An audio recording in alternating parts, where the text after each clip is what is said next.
kitty. Cat. Hey guys. Hey, yeah, look. See how close it look. Look, see? I measured these things to measure the deck of the trailer. Yeah, so they're specific. Here's the frame. This far, I still have to make the axle mounts, but I want to show you something. Here is one complete axle. It is a brake tube, or sorry, it is a piece of tubing with a piece of brake tube that goes in the center of it with two pins or two bolts brazed inside of it, one on either end, and then a hole drilled. As you can just barely see it. There's a hole drilled, one on either end, for a pin to go through, so I can seat into one of these, so I can tighten up the friggin' wheels. Then, as you can see inside of there, I put a cotter pin in, which you probably... Let's see if I get this out of here. Okay, if you're looking inside, you can see the cotter pins. So push your cotter pin through, spread it out, fold it over the edge. That makes it so that I can take a brass bushing, pop the brass bushing in there, then I take a bearing, pop the bearing in there. Then you got the washer. Put the washer on the outside because I do put grease in there. That's what I did to that axle. Then put that in there. Then you slide the axle shaft inside of it, and it can spin using the bearing and the bushing for support. So it's going to support this whole end piece. So there's only about that much to the shaft sticking out, so I don't have to worry about it bending. Plus that's a solid bolt. It's all about here. So that hole is actually drilled through the brake tube and through this nut or bolt or whatever it is. So this is just brake tube right here, straightened out. That bolt's brazed in, and you can see it's solid all the way through in the core. Well, maybe you can't, but yeah, it's solid where that screw hole is. Oh, there you go. You can just barely see inside. So that goes inside there like so. A couple of washers on the ends, and the bushing. It goes bushing, bearing, you know, and washers, and then the shaft. Then this goes on, and then because those holes are really, really tiny, I took like a body clip,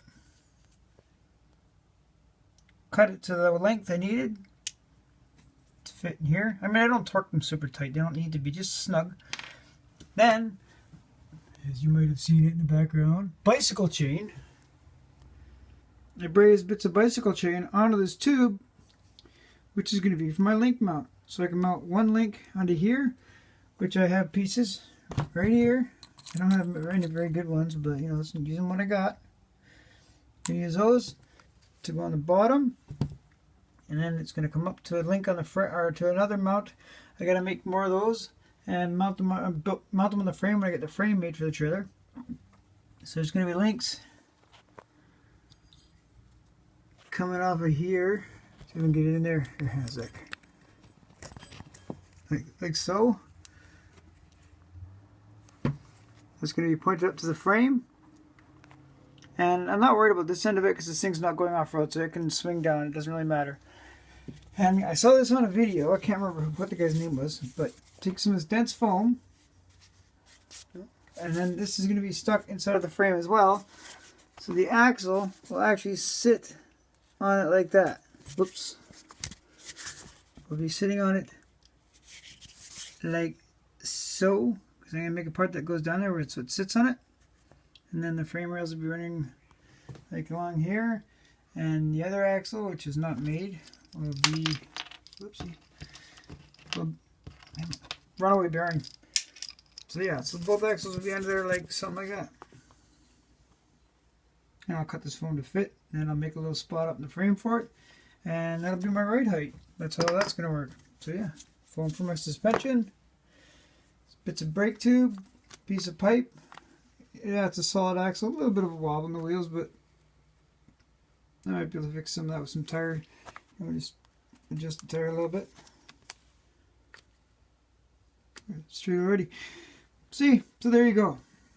that, I tell you, was probably about 2 days of fiddle farting around, because I put these pins in there to stop the bushing from sliding further inside, and like I said, the washer to go in there, and then the pin to stop so it doesn't sandwich and crush this, because it would just pull this brake tube. If I just tighten that up, it would pull that right through the rim, and it would do no good. So there you go. Countless hours later, as you can see, it's just about the right. It's about the right width, so it's perfect.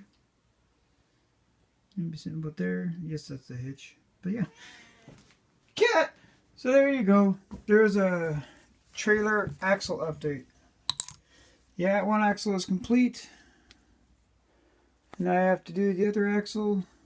That's what I'm doing right now. I was working on the other axle. I also made this little box. That's the lid. It'll get anchored on here on the trailer. So my wife and I go for a walk. Go to Tim Hortons. Drop our 2 coffee cups in there. Put the lid on the box in the back of the trailer. We're not doing all the coffee. It'll just look like a big storage box. And I'm going to put a border of stir sticks on it so it looks like, it's got extra support and cross pieces. Some angular bits just to make it look a little bit fancy. But yeah, so there you go, guys. Yeah, building with passion. That's how it works, man. Never give up. Later.